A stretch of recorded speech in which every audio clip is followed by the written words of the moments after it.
جی دوستو، میں ہوں عبدالباسط اور آپ دیکھ رہے ہیں کلائڈوسکوپ۔ سپری آپ نے یقیناً سنا ہوگا، stock home international peace research institute, بڑا معروف اور مشہور تھنک ٹینک ہے سویڈن کا، اور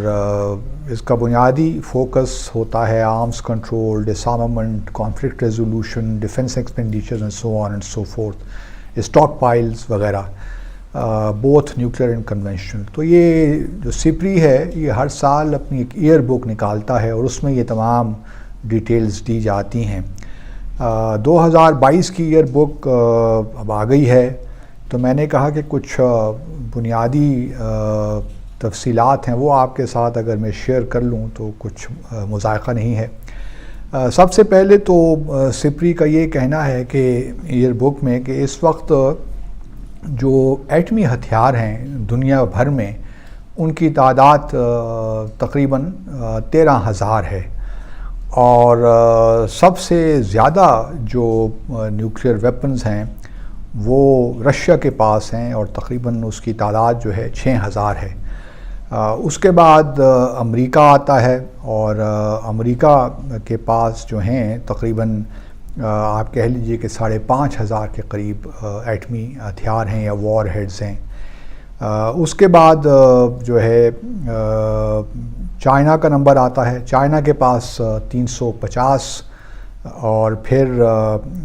یو کے جس کے پاس ہیں 225، فرانس نہیں، اس سے پہلے فرانس کے پاس 290، اور پھر جو ہے یو کے پاس 225، اور پھر اب آتا ہے نمبر پاکستان کا بقول سپری کے کہ ہمارے پاس جو ہیں 165 ایٹمی یا نیوکلیر وار ہیڈز ہیں، اور اسی طرح بھارت کے پاس 160 ہیں، اور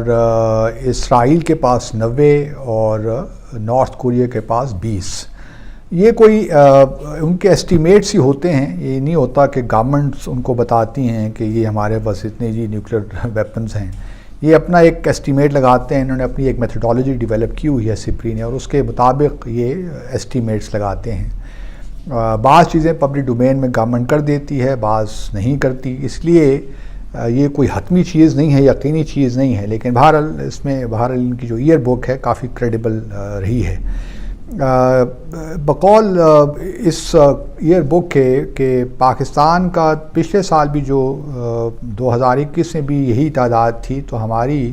جو ایٹمی قوت میں کوئی اضافہ نہیں ہوا یا وار ہیڈز میں اضافہ نہیں ہوا، لیکن دوسری طرف بھارت کے پاس پچھلے سال جو ہے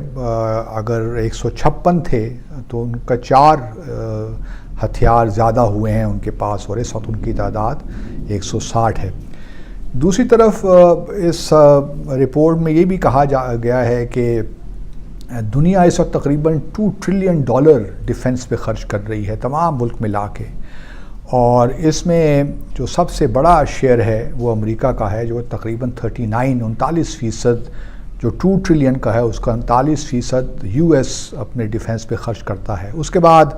پھر رشیا ہے، رشیا جو 19% کرتا ہے، فرانس 11%، چائنا جو ہے وہ جو 2 ٹریلین کا ہے اس کا 4.6% آپ کہہ لیجیے، اور جرمنی 4.5%، اٹلی 3.1%، اور یو کے 2.9%۔ تو یہ وہ ممالک ہیں جو کہ ڈیفنس پہ خرچ کرتے ہیں۔ تو یہ دوسری طرف جو سب سے بڑا امپورٹر ہے ڈیفنس کے، جو ایکسپورٹر ہیں، وہ تو ہم نے پتہ چل گیا کہ امریکہ جو ہے امریکہ کی جو ایکسپورٹ ہے وہ سب سے زیادہ ہے، اور اس کے بعد پھر رشیا اور فرانس اور پھر چائنا اور جرمنی، اور پھر جو ہے امپورٹرز میں جو سب سے بڑا امپورٹر ہے وہ بھارت ہے۔ تقریباً 11% جو ہے جو ٹوٹل دنیا کی آپ کہہ لیجئے تجارت ہے، اس میں بھارت تجارت نہیں، جو امپورٹ دنیا کرتی ہے سب سے زیادہ جو امپورٹس ہیں وہ 11% بھارت کے، اور بالکل اس سے تھوڑا کم لیکن تقریباً 11% ہی سعودی عرب کی ہے۔ اس کے بعد پھر نمبر آتا ہے مصر کا. مصر کی جو ٹوٹل امپورٹس ہیں ڈیفنس کی، اس کا تقریباً 5.7% ہے. اور پھر آسٹریلیا ہے 5.4%. پاکستان تقریباً 3% جو ٹوٹل امپورٹ ہے پاکستان تقریباً 3% ہے پاکستان کی. اب یہاں پہ ایک بڑی انٹرسٹنگ بات یہ بھی ہے کہ ہم سب جانتے ہیں کہ بھارت کا جو ڈیفنس ایکسپینڈیچر ہے وہ ہر سال انکریز ہوتا رہتا ہے. گو کہ چونکہ بھارت کی اکانومی بھی بڑھ رہی ہے تو شاید وہ ڈیفنس جو ایکسپینڈیچر ہے وہ جی ڈی پی کے ریشو تو وہی ہو، لیکن کوشچن یہی ہے کہ وہ بھارت کے پاس اب وسائل زیادہ ہیں کہ وہ اپنی ڈیفنس پہ خرچ کرے. دوسری طرف پاکستان کا المیہ یہ ہے کہ ہمیں اپنے ڈیٹیرنس کو کریڈیبل بھی رکھنا ہے، لیکن ہماری چونکہ اکانومی اس طرح نہیں گرو کر رہی تو ہمارا پاس وہ وسائل نہیں ہیں کہ ہم اپنے ڈیفنس پہ خرچ کر سکیں. اس لیے میں سمجھتا ہوں کہ ہمارے آرم فورسز پہ کریڈٹ جاتا ہے کہ اس کے باوجود کہ ہمارے کنسٹرینٹس ہیں، ہمارے پاس وہ وسائل موجود نہیں ہیں، لیکن اس کے باوجود بھی ہم نے جو اپنے ڈیٹرنس کی کریڈیبلٹی ہے، اور ہمارا صرف معاملہ بنیادی طور پہ بھارت ہی ہے کیونکہ اس کے ہی اگریسو ڈیزائنز ہیں، اور ہمیں جو اپنی کریڈیبلٹی رکھنی ہے ڈیٹرنس کی وہ بھارت کے خلاف ہی رکھنی ہے. تو بڑی یہ ایک فخر کی بات ہے میں سمجھتا ہوں کہ ان بڑے مشکل اکنامک جو ہیں سچویشن میں بھی پاکستان، ہماری آرم فورسز نے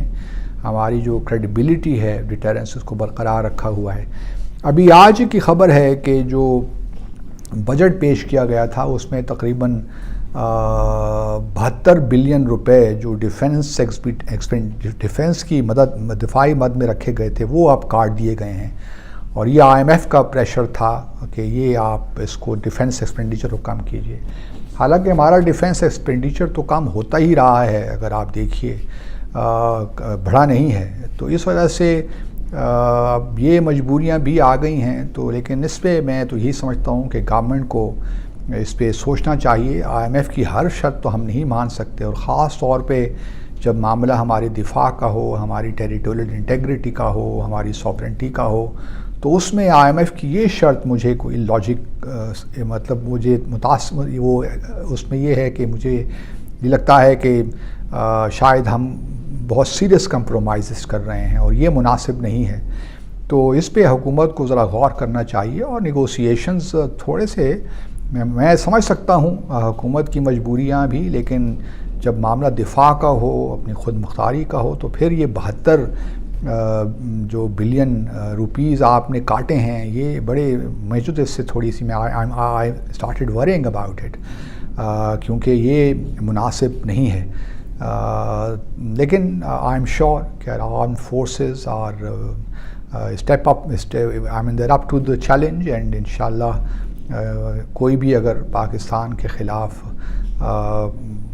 پوری نگاہ سے دیکھے گا یا کوئی ایسی کارروائی کرے گا تو ہماری آرم فورسز میں یہ کیپیسٹی ہے کہ وہ اس کا بھرپور جواب دیں. دیکھتے رہیے کرائیڈوسکوپ. اللہ حافظ.